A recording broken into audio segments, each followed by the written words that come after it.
Assalamualaikum warahmatullahi wabarakatuh. Waalaikumsalam warahmatullahi wabarakatuh. Bismillahirrahmanirrahim. Alhamdulillahi rabbil alamin. Wassalatu wassalamu ala ashrafil anbiya'i wal mursalin wa ala alihi wa ashabihil mujahidin at-tahirin, amma ba'du. Bersabda Rasulullah sallallahu alaihi wasallam, "Iza sarratka hasanatuka wa sa'atka sayyi'atuka fa anta mu'min." Apabila perbuatanmu yang baik menyebabkan engkau bahagia, apabila perbuatanmu yang baik menyebabkan engkau gembira, dan perbuatanmu yang jahat menyebabkan engkau jadi susah, itulah tanda bahwa di hatimu masih ada iman. Artinya, belum tentu orang yang berbuat baik merasa bahagia dengan kebaikan yang dikerjakannya. Dan tidak selamanya orang yang berbuat jahat sanggup menyesali perbuatan jahatnya. Oleh karenanya, apabila iman masih ada, apabila hati masih hidup, perbuatan yang baik menyebabkan orang gembira, perbuatan yang jahat menyebabkan orang susah dan gelisah hatinya. Ini mengandung pelajaran. Sekali kita berbuat baik, jangan sekali-kali menyesali kebaikan itu. Sebaliknya, satu kali kita melakukan kesalahan, hendaknya selalu menyesalinya. Kadang-kadang dalam kehidupan, karena orang tempat kita berbuat baik itu rupanya membalas air susu dengan air tuba, kita lalu menyesali kebaikan. Lahirlah kata-kata, "Nyesal saya nolong dia." Ibarat pepatah katanya, nolong anjing kejepit. Waktu kejepit setengah mati kita tolongin, begitu selesai dia dari kejepitnya malah kita digigitnya. Saudara hadirin yang saya muliakan, dalam kehidupan sehari-hari barangkali ini kena filsafat yang disebut dorong mobil mogok. Ketika mobil mogok setengah mati kita dorong, begitu mesin hidup ditinggalkannya kita di belakang. Sesungguhnya perbuatan kita yang baik tidak harus disesali. Karena disesali atau tidak, toh perbuatan itu sudah kita lakukan. Dan penyesalan atas segala kebaikan hanya akan mengurangi nilai pahala kebaikan itu sendiri. Berbahagialah apabila berbuat baik, walaupun orang yang kita melakukan kebaikan membalasnya dengan kejahatan. Menyesalah apabila berbuat kesalahan, apabila melakukan dosa, karena itu pertanda nilai iman yang masih hidup dalam jiwa kita. Saudara-saudara kaum muslimin yang berbahagia, jadi sungguh pun pahala dan dosa sesuatu yang abstrak, efeknya jelas dia mendatangkan kebahagiaan atau membawa kepada kegelisahan batin di dalam kehidupan manusia. Orang di zaman materialis kurang terangsang berbuat pahala dan terdorong melakukan dosa. Kenapa? Karena pahala tidak kelihatan, dosa tidak nampak. Kalau pahala kelihatan, barangkali nggak kuat kita mikul pahala. Kalau dosa benjol, umpama tiap bikin dosa palanya benjol, barangkali sudah nggak karu-karuan kepala kita.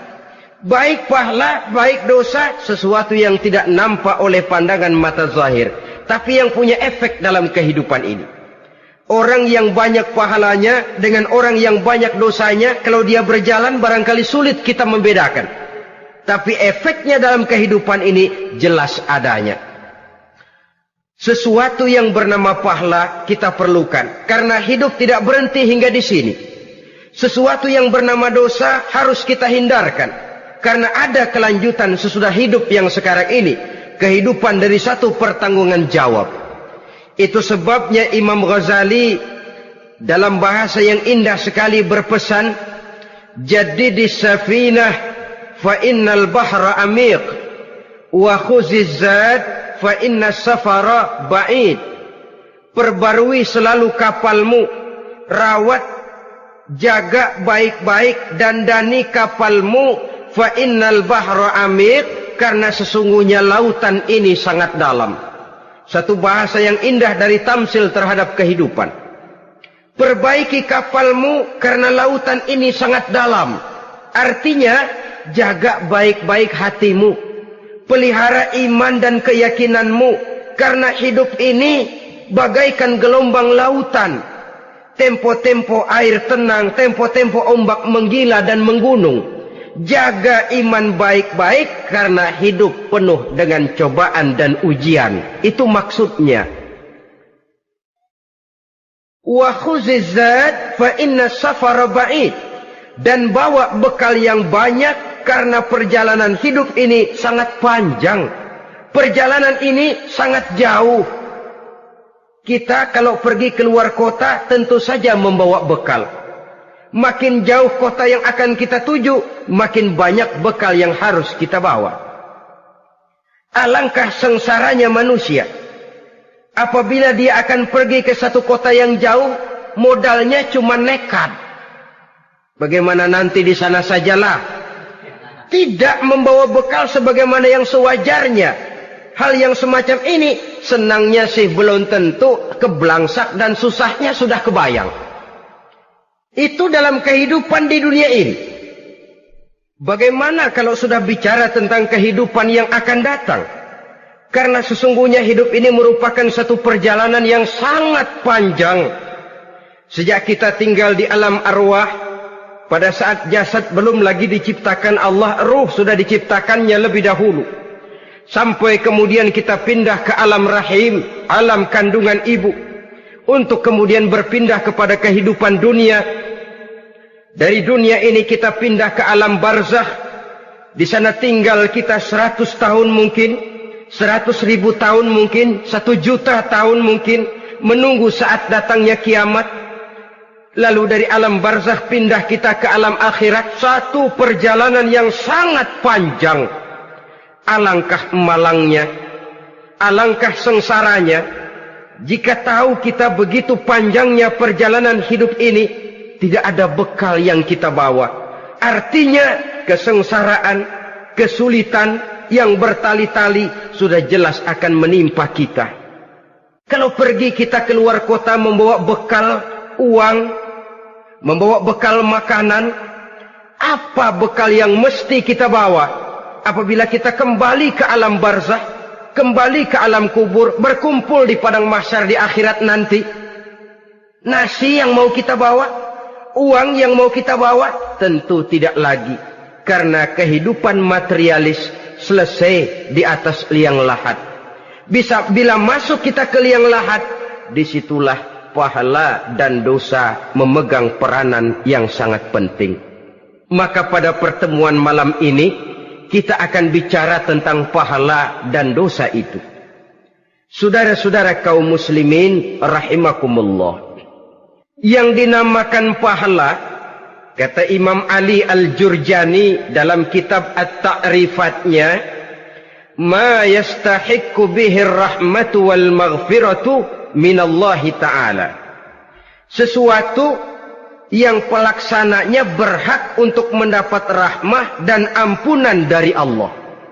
Dengan kata lain, nilai pahala adalah akibat dari perbuatan-perbuatan di dalam melaksanakan perintah dan anjuran yang ada di dalam kehidupan agama.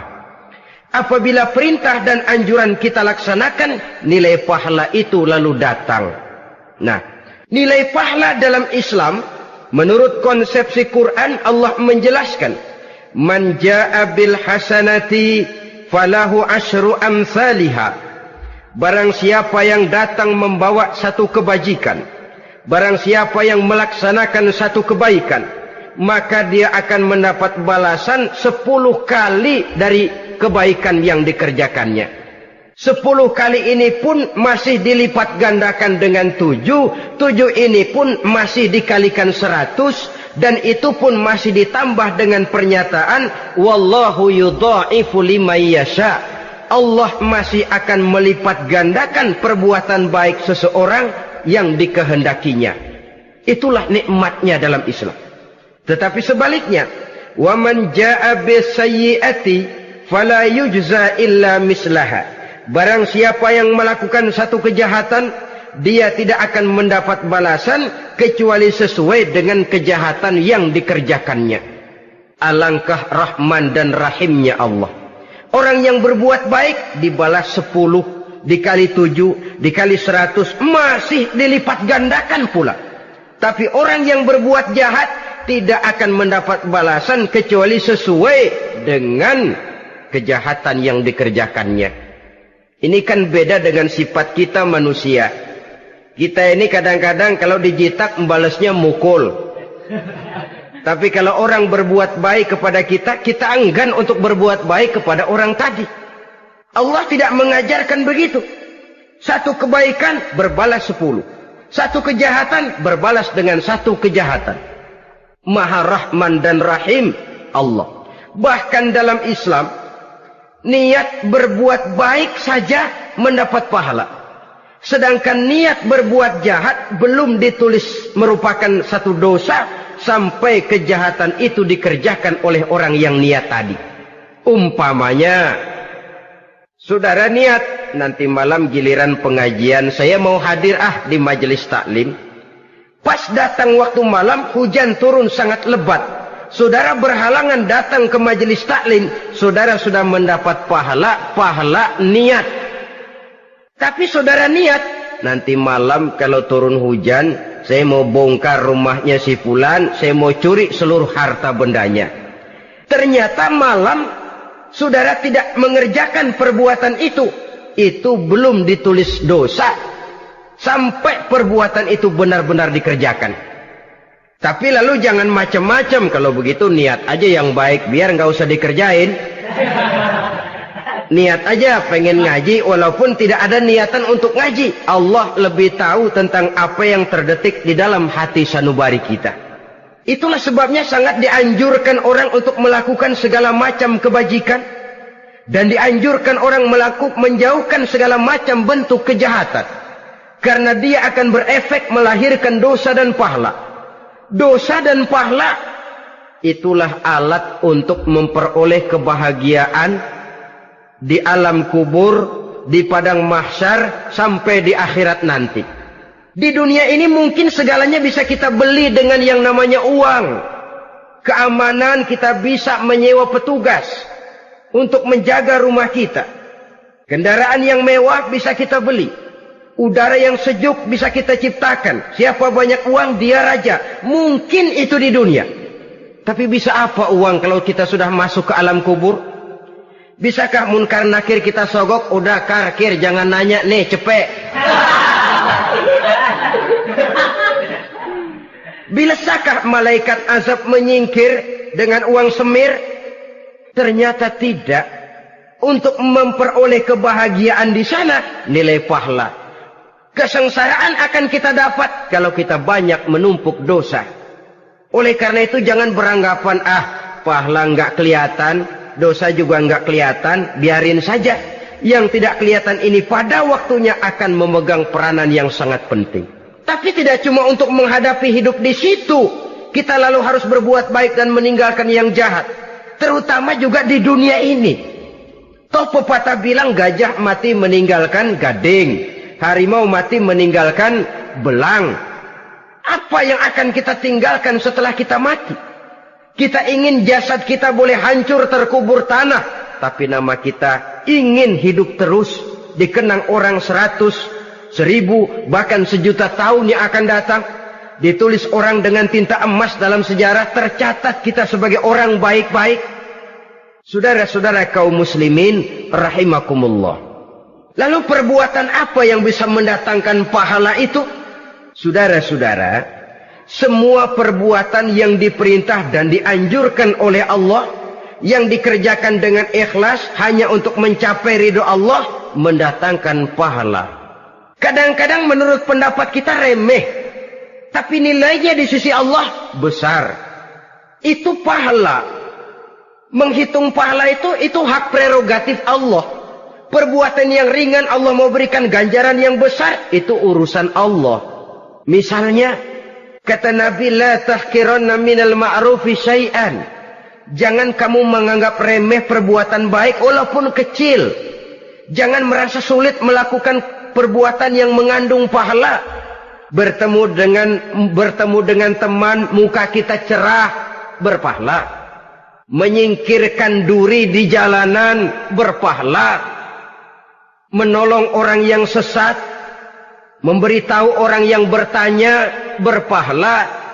Tidak sulit kalau kita mau. Yang diperintah dan dianjurkan oleh agama itu perbuatan yang mengandung nilai-nilai pahala. Masalahnya cuma tinggal mau atau tidak dan dikerjakan dengan ikhlas. Bertemu teman mukanya cerah, pahala. Menyingkirkan duri di jalanan, pahala. Sedekah, pahala. Tidak berupa perbuatan, bisa berupa ucapan. Misalnya bersolawat, pahala. Bertasbih dan bertahmid, pahala. Kata Nabi, kalimatani khafifatani 'alal lisan, saqilatani fil mizan. Ada dua kalimat yang enteng di lidah tapi berat di timbangan akhirat nanti. Apa itu? Subhanallah walhamdulillah. Itu kan amalan yang ringan, perbuatan yang mudah saja, tapi nilainya demikian besar dalam pandangan Allah. Jadi pendeknya, perbuatan yang bernilai pahala adalah perintah dan anjuran agama yang dilaksanakan dengan ikhlas semata-mata untuk mencapai ridho Allah, itu mengandung pahala.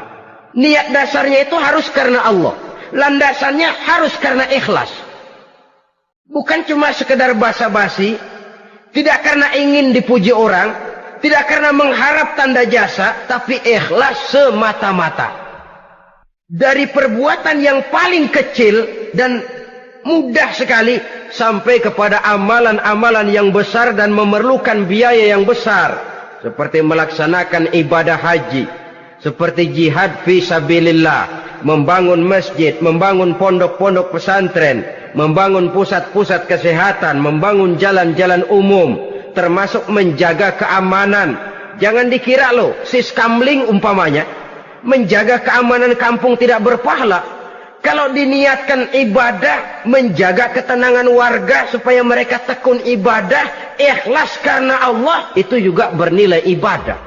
Keluar kita dari rumah, pergi pagi, pulang sore, peras keringat, banting tulang cari nafkah, buat menghidupi anak istri kita. Kalau diniatkan ibadah, melaksanakan kewajiban sebagai kepala rumah tangga, membantu orang tua sebagai anak, itu juga perbuatan-perbuatan yang mengandung pahala.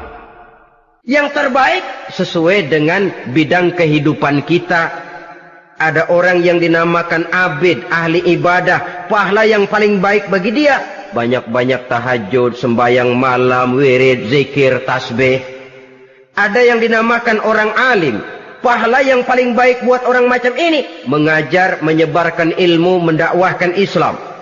Ada yang disebut wali, pejabat pemerintah, petugas. Amalan pahala yang paling baik buat orang semacam ini melayani masyarakat, bekerja di bidangnya sesuai dengan profesinya. Saudara hadirin yang saya hormati, jadi dengan demikian perbuatan-perbuatan yang mengandung nilai-nilai pahala ini bisa perbuatan yang menurut kita kecil namun punya nilai besar. Apalagi perbuatan besar dengan biaya yang besar, tentu makin besar juga pahala yang disediakan oleh Allah Subhanahu wa ta'ala. Oleh karenanya, kalau kita bercermin dari ayat Quran, hidup ini kesempatan untuk berbuat baik. Huwallazi khalaqal mauta wal hayata liyabluwakum ayyukum ahsanu amala. Dialah Allah Tuhan yang telah memberikan hidup dan mati kepadamu untuk menguji kamu, siapa di antara kamu yang paling baik amal perbuatannya. Jadi tidak saya rinci, tapi cukuplah satu penjelasan global. Perbuatan yang berpahala adalah perbuatan melaksanakan perintah Allah atau anjuran Allah dengan dasar ikhlas, dengan tujuan untuk mencapai ridho Allah semata-mata. Lalu apa perbuatan yang mengakibatkan dosa itu? Saudara-saudara, dosa lahir akibat melakukan larangan Allah atau mengerjakan yang dicelaknya. Nah, para ulama ada yang membagi dosa itu menjadi dua bagian. Ada dosa-dosa kecil, ada dosa-dosa besar. Tetapi sebenarnya ditinjau dari segi hakikatnya, kalau sudah melakukan satu kesalahan yang mengakibatkan dosa, jangan dilihat besar dan kecilnya, tapi kepada siapa dosa itu kita kerjakan. Sebab kalau dosa kita anggap satu yang kecil, orang akan terangsang untuk mengerjakan yang kecil-kecil saja. Sehingga dengan demikian, yang kecil pun akan menjadi besar kalau ditumpuk-tumpuk. Sedangkan yang besar bisa saja menjadi kecil kalau selalu diiringi dengan permohonan ampun kepada Allah. Itu sebabnya para ulama sufi, orang-orang tasawuf mengatakan, la saghair ma'al istimrar wala kabair ma'al istighfar. Tidak ada dosa yang kecil kalau dikerjakan terus-menerus, dan tidak ada dosa yang besar kalau digempur tiap saat dengan perbuatan istighfar atau memohon ampun kepada Allah Subhanahu wa taala. Cuma saja pada umumnya, karena dosa-dosa kecil itu lebih mudah taubatnya, dan ada janji Nabi, barang siapa yang meninggalkan dosa-dosa besar akan diampuni dosa-dosanya yang kecil-kecil. Oleh karena itu, pada kesempatan ini kita akan juga bicarakan apa saja yang termasuk klasifikasi dosa-dosa besar, dengan harapan kita bisa menjaga diri, menyelamatkan diri, jangan sampai terjatuh ke dalam dosa-dosa yang besar tadi. Tetapi bukan berarti kita harus terangsang melakukan dosa-dosa yang kecil. Biarin kecil ini, tobatnya gampang. Dosa kelas teri. Dosa itu kan tidak kelihatan. Lalu terangsang melakukan perbuatan dosa-dosa walaupun kecil. Kalau berlarut terus-menerus, dia akan tumbuh menjadi dosa yang besar. Oleh karenanya, jangan sampai mengundang pengertian kalau kita membicarakan dosa-dosa yang besar lalu terangsang melakukan dosa-dosa yang kecil. Karena bagaimanapun juga dosa kecil dan dosa besar sama dalam arti kepada Allah kita melakukan kesalahan. Dan dosa yang kecil pun kalau bertumpuk, dia akan menjadi banyak. Saudara-saudara kaum muslimin rahimakumullah, ada beberapa jenis dosa-dosa besar. Jenis yang pertama, asyirku billah, syirik atau menyekutukan Allah. Dari sekian deretan dosa-dosa besar, syirik ini merupakan bapak moyangnya dosa. Dedengkotnya dosa, itu syirik, menyekutukan Allah. Bahkan dosa yang lain Allah masih mau mengampuni. Tapi kalau sudah syirik, menyekutukan Allah, itu sudah satu dosa yang tidak berampun sama sekali. Oleh karena itu tepat pesan Imam Ghazali tadi. Jadi di safinah fa innal bahra amik. Jaga iman, pelihara akidah, dandani kapal. Karena hidup ini gelombang lautan sangat dalam, hidup banyak cobaan.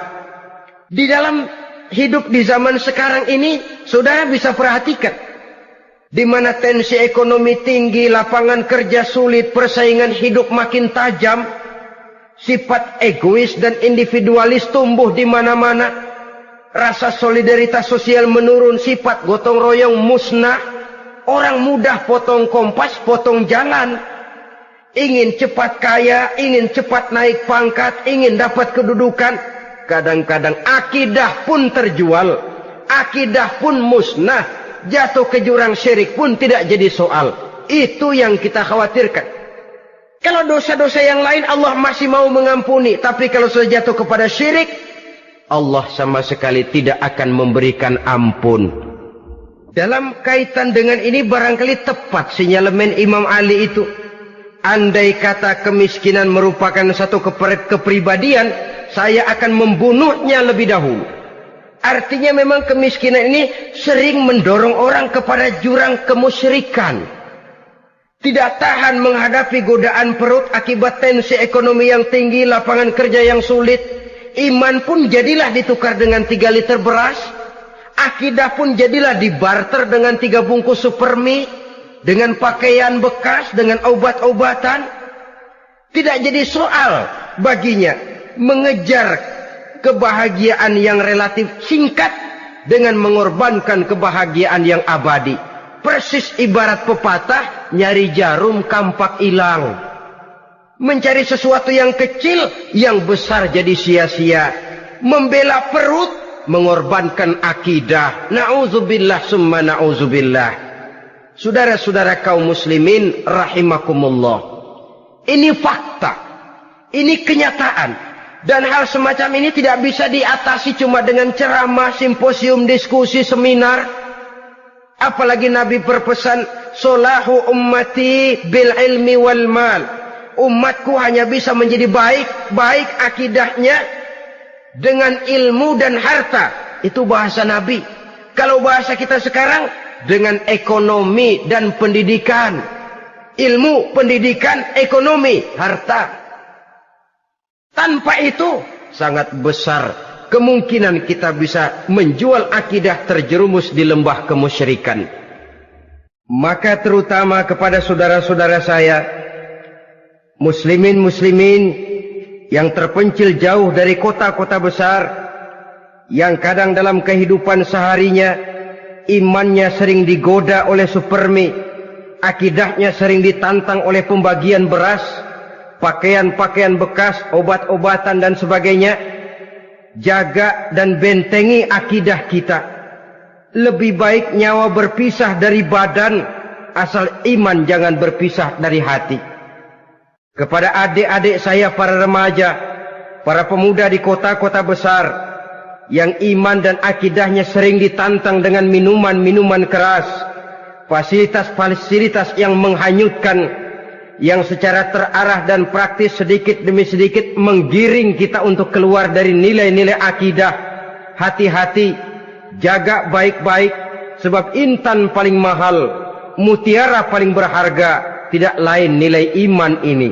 Tergelincir kita daripadanya, jatuh ke lembah kemusyrikan, jatuh ke satu dosa yang teramat besar, yang Allah tidak akan pernah memberikan ampun lagi. Ini dosa besar yang pertama. Yang kedua, qatlun nafsi illa bilhaq. Membunuh orang tanpa alasan yang benar. Di zaman kesulitan ekonomi kadang-kadang orang mudah nekat. Tengok saja. Kadang-kadang karena pasal uang 100-200 perak saja nyawa bisa melayang. Kadang-kadang karena urusan yang remeh, salah omong, salah ambil, salah ucap, salah pegang, nyawa bisa jadi melayang. Alangkah murahnya nyawa, seakan-akan kita yang punya. Padahal nyawa itu hak milik Allah. Tidak pantas kita merampasnya, tidak pantas kita menghilangkannya dari jasad seseorang. Oleh karenanya, membunuh orang merupakan satu dosa yang sangat besar. Jangankan kepada orang yang seakidah, orang yang lain akidah saja pun, kalau dia hidup berdamai, rukun, berdampingan, kita harus melindungi. Apatah lagi teman seakidah sendiri. Saudara-saudara kaum muslimin rahimakumullah. Pantas kalau Nabi menyatakan, apabila dua orang Islam sudah saling berkelahi, berbunuh-bunuhan, al-qatil wal maqtul finnar. Yang membunuh dan yang dibunuh, dua-duanya sama-sama masuk neraka. Sahabat heran, ya Rasul, kalau yang membunuh masuk neraka sih wajar, tapi yang terbunuh kok neraka juga, kenapa?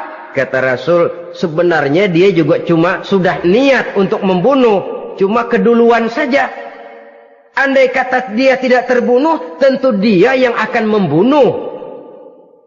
Saudara-saudara kaum muslimin rahimakumullah.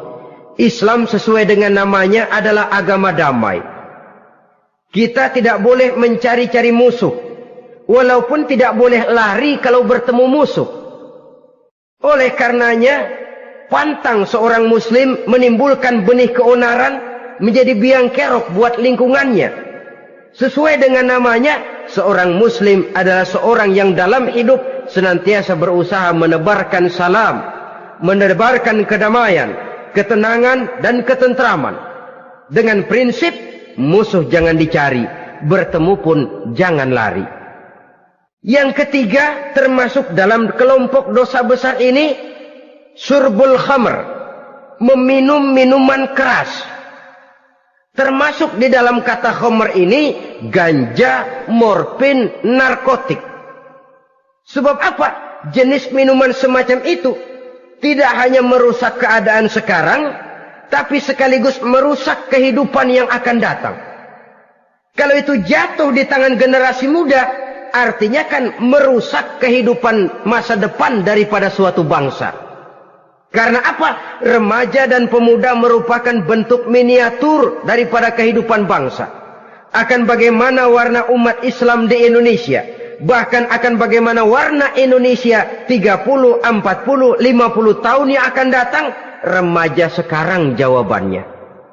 Kalau remaja kita sekarang ini kerjanya cuma bisa nyekek botol, insya Allah bangsa Indonesia 30-40 tahun yang akan datang akan tumbuh menjadi bangsa teler. Tidak banyak yang bisa kita harapkan. Remaja adalah gambaran masa depan dari satu bangsa, dari satu umat. Dan remaja itu di dalam dirinya secara fitrah terkumpul semua bakat, terdapat semua kemungkinan. Kita ini lahir membawa sifat pemimpin, tapi juga membawa sifat pengacau. Kita ini ada bakat jadi orang jujur, ada bakat jadi pengkhianat. Kita ini ada bakat menjadi orang baik-baik, kita juga punya bakat jadi biang kerok. Kita kemungkinan bisa jadi pemimpin bangsa, tapi juga bisa menjadi pemimpin bangsat. Nanti lingkungan dan pendidikan akan menumbuhkan, membentuk mana yang tumbuh lebih subur. Kalau lingkungan dan pendidikannya lebih banyak bercerita tentang kejujuran, maka nilai kejujuran yang akan tumbuh lebih banyak dalam jiwanya. Dan insya Allah diharapkan dia akan menjadi manusia yang jujur di kelak kemudian hari nanti. Dan masalah minuman keras ini sebenarnya berkait. Kita tidak bisa cuma menyalahkan remaja saja, menyalahkan pemuda saja. Karena bagaimanapun masalahnya kompleks. Menghancurkan sesuatu tanpa melihat kausalnya, tanpa melihat sebab akibatnya kan sama juga bohong. Kemungkinan karena broken home, kemungkinan karena pergaulan, kemungkinan karena kurang perhatian orang tua, kemungkinan karena akibat bacaan, tontonan, atau fasilitas berupa dibukanya pabrik-pabrik minuman keras, dijualnya minuman-minuman keras, di warung-warung yang remang-remang, yang memberikan kenikmatan, kebahagiaan dan kebanggaan tersendiri, sehingga akhirnya orang terangsang untuk datang dan minum di sana. Pada dasarnya memang sepele, cuman minum nggak ngerugiin orang lain kan? Iya, pada waktu minum. Tapi dikala sudah mabuk, out of control, apapun bisa kita lakukan. Yang kita ucapkan kita tidak sadari lagi, yang kita kerjakan tidak kita sadari lagi. Dikala itu segala macam kejahatan bukan sesuatu yang tidak mungkin untuk kita laksanakan. Nggak ngerugiin orang lain, memang pada saat mau minum. Tapi begitu minum, mabuk, kita bisa merugikan orang lain. Setidaknya merugikan diri sendiri. Pertumbuhan IQ menjadi lemah, semangat kehidupan hilang, gairah kerja menurun, kalau tidak ada sama sekali. Lalu apa yang bisa kita lakukan di dalam kehidupan?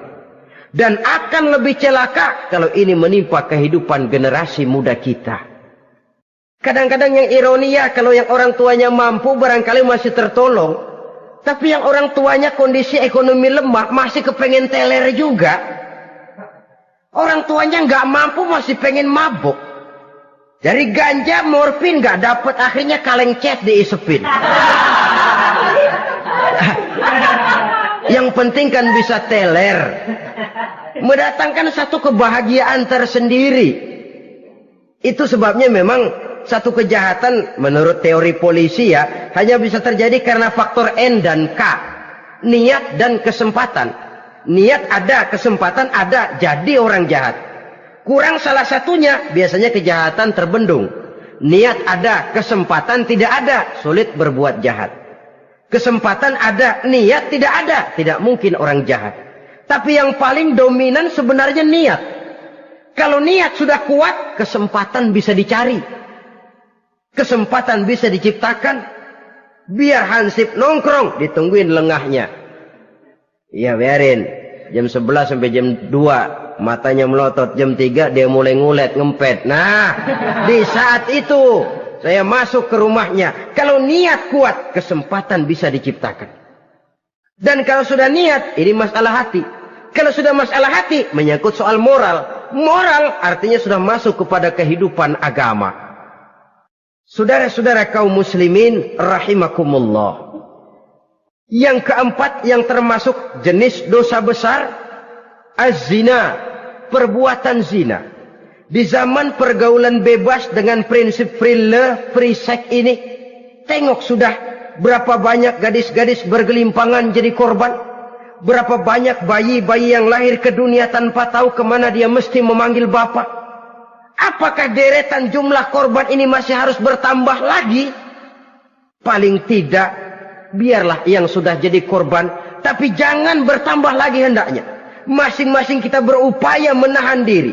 Termasuk dalam kategori zina ini, yang merupakan cabang-cabangnya, liwat, homoseks, lesbian, masturbasi.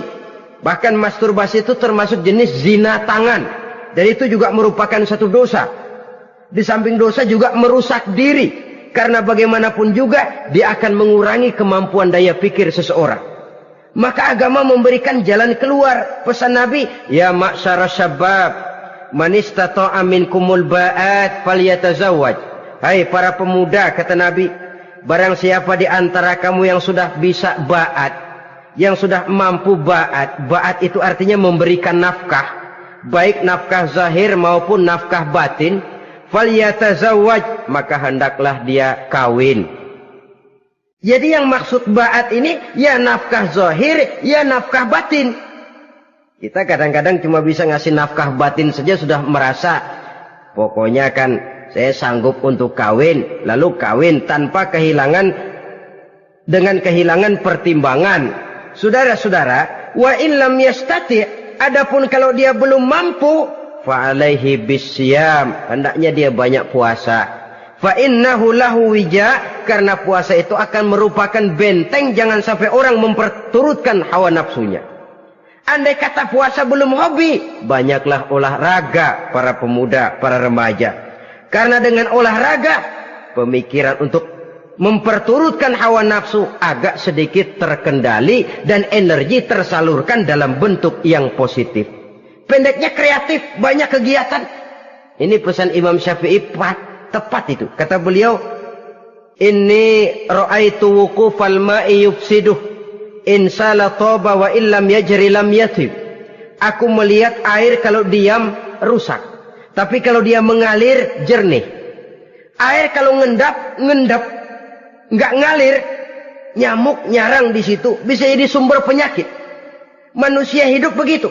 Kalau nggak punya kegiatan, nggak kreatif, kerjanya cuma delohom, ayam-ayam, akhirnya jadi ngerusak. Ngomongin orang. Si Ano, ngapa? Ano. Kebangetan nggak ngapa-ngapain, orang aja dipontenin. Orang diomongin, lahirlah namimah, lahirlah ghibah. Saudara-saudara, air itu kalau ngendap ada aja yang nyarang. Tapi kalau dia ngalir, orang ada kesibukan, insya Allah dia tidak akan jatuh kepada sesuatu yang bisa mengundang dosa. Isilah waktu dengan hal-hal yang bermanfaat. Karena hidup ini singkat dan tidak berjalan mundur ke belakang. Mundur hancur, berhenti diinjak orang. Sekali melangkah, jangan surut mundur ke belakang. Homoseks, terlepas dari penyakit kejiwaan. Sekarang ini kan sudah ada persatuan kaum gay katanya. Meminta perlakuan yang sama dan agar dibolehkan kawin sesama mereka. Secara manusiawi boleh, secara manusiawi kita hargai mereka. Tapi dari kacamata agama ini jelas merupakan penyimpangan. Dan penyimpangan merupakan suatu dosa. Terlepas dari pertimbangan manusiawi. Jangan karena terlalu memperturutkan suara manusiawi lalu kita mengesampingkan agama. Termasuk lesbian, wadon karo wadon. Kalau homo itu kan lanang karo lanang katanya. Saudara-saudara kaum muslimin rahimakumullah, ini bukan penyakit baru. Liwat, homoseks sudah dikenal dari zamannya Nabi Lut, laki dengan laki. Lesbian dari zaman istrinya Nabi Lut. Terlepas dari penyakit kejiwaan, dari segi agama, ini merupakan penyimpangan dan merupakan dosa yang besar. Yang kelima, yang termasuk jajaran dosa kelas kakap, qazful mu'minina wal mu'minat, menuduh orang mukmin yang baik-baik, laki atau perempuan, melakukan perbuatan zina sehingga hancur namanya di masyarakat. Ini merupakan satu perbuatan dosa yang sangat besar dan sangat dimurkai oleh Allah. Saudara-saudara kaum muslimin rahimakumullah. Oleh sebab itu tentang masalah ini, kalau memang tidak ada saksi, jangan sembarang kita enteng lidah menuduh orang lain berbuat zina, menuduh orang lain berbuat serong. Dosanya kelewat besar di dalam kehidupan. Karena apa? Mencari harga diri itu berat, memelihara kehormatan diri jauh lebih berat. Satu kali orang dihancurkan namanya di masyarakat, dia akan terisolir jadinya. Oleh karenanya, berlindung kita kepada Allah, jangan sampailah dihinggapi oleh sifat ini. Karena sentimen kita kepada seseorang, karena hasad kita kepada seseorang, tidak senang melihat orang lain lebih maju, lalu lidah ini seenaknya saja mengucapkan kata. Padahal sanksi dan resikonya sangat besar. Yang kita tuduh barangkali mendapat pahala dari Allah. Kita sendiri yang menuduh tanpa saksi, tanpa alasan yang benar, mendapat dosa yang sangat besar. Saudara-saudara, memang kadang-kadang aneh dalam hidup ini. Seorang pelacur biasanya bisa menjaga mulutnya di masyarakat. Kata-katanya baik, sopan. Kenapa? Karena mulut yang satu sudah tidak terjaga.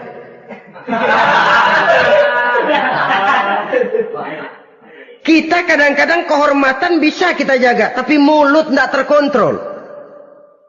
Ngomong saenake dewe, bikin orang mangkel, kesal, fitnah sana, fitnah sini, menghancurkan nama baik orang, ngomongin yang macam-macam. Bagai-bagai macamlah caranya. Saudara-saudara kaum muslimin yang berbahagia.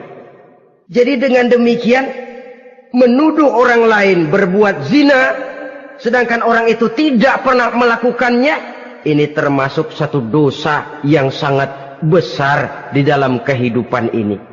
Yang keenam, al-'aqu bil walidain, durhaka kepada ibu bapak. Seorang anak, bagaimanapun banyak nilai ibadahnya, banyak kebaikan di masyarakat, menyandang berbagai macam gelar, pangkat dan jabatannya tinggi, tapi kalau sudah durhaka kepada kedua orang tuanya, alamat hidup tidak lagi membawa keberkahan. Dan itu dosa yang sangat besar. Sampai Nabi sabdakan, ridho Allah ada di dalam keridhaan ibu bapak. Murka Allah pun ada di dalam kemurkaan ibu dan bapak. Walaupun belum tentu setiap kita orang tua, tapi yang jelas setiap kita adalah anak. Dan setiap anak punya ibu dan bapak. Jangan sampai kacang lupa kepada kulitnya. Saudara-saudara kaum muslimin rahimakumullah. Durhaka kepada ibu bapak merupakan perbuatan yang sangat dimurkai oleh Allah. Apalagi ibu yang telah melahirkan kita, bahkan mengandung kita. Begitu juga bapak yang telah berusaha peras keringat banting tulang untuk mengasuh membesarkan kita. Tidak ada perbuatan baik yang kita lakukan untuk bisa menebus kebaikan daripada ibu dan bapak kita. Setidaknya kalau belum bisa berbuat baik kepadanya, kepada keduanya, janganlah menyakiti hati keduanya. Itu saja dulu yang harus dijaga. Kadang-kadang sudah berbuat baik enggak, nyakitin melulu. Sudah nyenangin belum bisa, saban sehari nyakitin saja. Padahal kedua orang tua itu doanya manjur, sebagaimana sumpahnya juga bisa jadi kenyataan. Dan sering bahkan menjadi kenyataan. Sampai ibu bapak sudah wafat, sudah meninggal sekalipun, kewajiban berbakti masih harus terus dilakukan oleh seorang anak. Lalu yang ketujuh, at-tawalli yaumaz zahfi, berpaling pada hari pertempuran. Orang sedang sibuk-sibuk menghadapi musuh, maksudnya berjuang membela agama ini, dia lari menyelamatkan diri. Pengecut, mental munafik. Ayo, kalau demi agama, mari kita maju ke depan. Allahu Akbar. Yang besar Allah, yang lain kecil semua. Maju. Orang lain maju serentak, dia mundur jauh ke belakang. Mental munafik, mental calo istilah sekarang ini. Oh, itu calo, mental calo. Tuhan gedek banget itu. Coba ya, calo itu paling sibuk nyuruh penumpang naik. Tapi sementara penumpang naik sampai ke tempat tujuan masing-masing, calonya nggak kemana-mana, diem aja di situ. Cuma orang aja disuruh naik. Saudara-saudara, kerja bakti, orang turun ke comberan, dia naik ke tempat tidur. Mundur di hari pertempuran, menyebabkan orang lain gugur, dia sendiri menyelamatkan diri. Mental pengecut, mental munafik, itu merupakan dosa yang sangat besar. Saudara-saudara kaum muslimin rahimakumullah. Itu sebabnya agama itu memerlukan keberanian. Memang, tapi bukan keberanian yang tanpa perhitungan. Sebab berani tanpa berhitung namanya berani babi. Kita berani kalau benar, kita harus takut kalau salah. Jangan dibalik. Salah berani, nekat namanya. Benar takut, pengecut namanya. Orang yang pengecut adalah orang yang takut membela kebenaran. Orang yang nekat sesungguhnya udah salah nggak malu lagi. Udah salah nekat lagi. Merasa rugi berbuat kebaikan, puas kalau berbuat kejahatan. Padahal Nabi pesan, siapa yang berbuat dosa sambil tertawa, nanti dia akan masuk neraka sambil menangis. Karena itu dipesan pula di dunia ini, sering-seringlah mencuci mukamu dengan air mata taubat. Cuci lidahmu dengan zikir kepada Allah. Bersihkan hatimu dengan air ikhlas. Saudara-saudara kaum muslimin rahimakumullah. Kan ada toh orang berbuat baik nggak gembira, tapi berbuat jahat malah puas. Atau sama saja orang lain berbuat baik, hatinya kesel. Orang lain berbuat jahat, dia malah mendukung. Atau orang lain tergelincir berbuat jahat, dia malah girang. Ini kan tidak objektif. Karena yang berbuat baik, orang yang dia keselin, dia nggak seneng. Tetapi karena yang berbuat jahat, orang yang dia senengin, dibenerin juga. Itu nggak objektif namanya. Mundur di hari pertempuran pada saat saudara-saudara kita sedang menghadapi musuh, sikap pengecut yang sangat dibenci Allah. Yang kedelapan, termasuk kelompok dosa besar, aklu malil yatim, makan harta anak yatim. Kadang-kadang ada orang mengeksploitir loh nasib anak-anak yatim. Karena biasanya para dermawan peka kalau mendengar nasib yatim, memberikan santunan. Si yatim belum makan, yang ngurusin udah pada kenyang.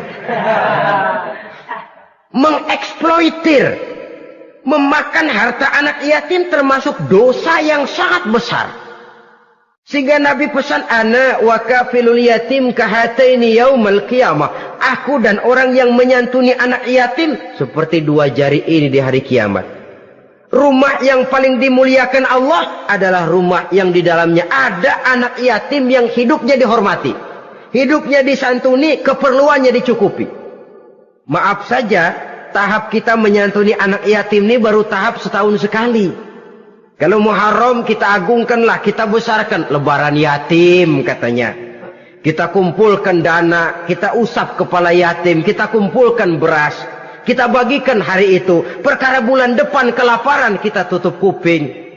Perkara bulan berikutnya dia kelaparan, kita masa bodoh. Bahwa di bulan Muharram kita santuni yatim piatu itu sudah baik. Tapi akan lebih baik lagi kalau kita sanggup menjadi bapak asuh mereka, memikirkan sekolah mereka, ada kontinuitas. Kalau mereka diasuh oleh orang lain, lalu bertukar agamanya, berpindah akidahnya, kita ngomel habis-habisan. Tapi kita ada kemampuan, kita tidak mau berbuat semacam itu. Ya sama juga bohong namanya. Saudara-saudara kaum muslimin rahimakumullah. Orang yang menyantuni yatim mendapat pahala besar. Tapi orang yang mengkorup harta anak yatim, dosanya juga sangat besar. Berhati-hatilah kalau kita diberikan kepercayaan oleh masyarakat untuk mengurus anak-anak yatim. Karena pahalanya besar, resikonya juga besar. Yang kesembilan, syahadatuz zur, sumpah palsu. Sebab sumpah palsu ini menggunakan nama Allah untuk sesuatu yang tidak benar. Nama kita saja dibawa untuk yang tidak benar, kita jengkel. Nama kita dipalsukan untuk sesuatu yang tidak baik, kita kadang-kadang jengkel, tidak puas jengkel, menuntut melalui saluran hukum. Kenapa? Nama saya dicatut. Bagaimana lagi kalau nama Allah kita pakai untuk bersumpah, sumpahnya palsu, menguntungkan kita, merugikan orang lain, Allah murka betul. Maka sumpah palsu termasuk deretan dosa-dosa besar. Apalagi yang ke-10, aklur riba, makan riba alias renten. Ini kan yang cepat mendatangkan uang. Kadang-kadang kalau yang bikin riba itu orang awam barangkali, ya masih kita maklumin. Kadang-kadang penyakit ini datang menimpa mereka juga yang kita kenal kebaikannya. Bahkan suka datang ke musola, rajin ke masjid kadang-kadang. Riba masih dimakannya. Karena cara cari duit paling enak. Duit utuh tambahnya terus masuk. Na'udzubillah summa na'udzubillah. Itu yang diibaratkan dalam perjalanan Mi'raj waktu Nabi diperlihatkan neraka. Orang perutnya sebesar rumah dililit ular. Diseret-seret itu hancur perutnya. Dibulatkan lagi, diseret lagi, hancur lagi. Dibulatkan lagi, terus menerus begitu. Dia berteriak, mengerang, mengeluh, mengadu kesakitan. Nabi tanya, itu apa Jibril? Itu contoh dari umatmu yang suka makan riba Muhammad. Makan renten. Saudara-saudara, ini kan mencekik leher orang. Orang sedang kesulitan. Kelihatannya sih baik, menolong. Tapi di belakang menolong itu nyekek. Di belakang nolong itu nyekek. Dan nyekek itu sebenarnya tujuan utamanya. Orang yang menjalankan riba pada dasarnya tidak punya perikmahan kemanusiaan kok. Kalau dia kelihatannya mau menolong, kelihatannya motifnya mencari untung di belakang itu. Jauh dari kemanusiaan. Yang ke-11, saudara-saudara, termasuk jajaran dosa besar itu qat'ur rahim, memutuskan silaturahmi. Marah, hobi sama marah. Kalau 3 hari nggak marahan sama orang, ngebet palanya. Selalu nyari gara-gara. Kalau udah marah berlaku perpanjangan waktu. Tahun, 2 tahun, kadang-kadang seumur hidup. Saudara hadirin yang saya muliakan. Apalagi mengurangi timbangan termasuk kelas dosa besar. Makan suap termasuk dosa besar. Semir menyemir dosa besar. Apalagi bunuh diri. Nah ini, bunuh diri dosa besar. Kadang-kadang karena sulit nekat, daripada hidup susah mendingan mati sekali.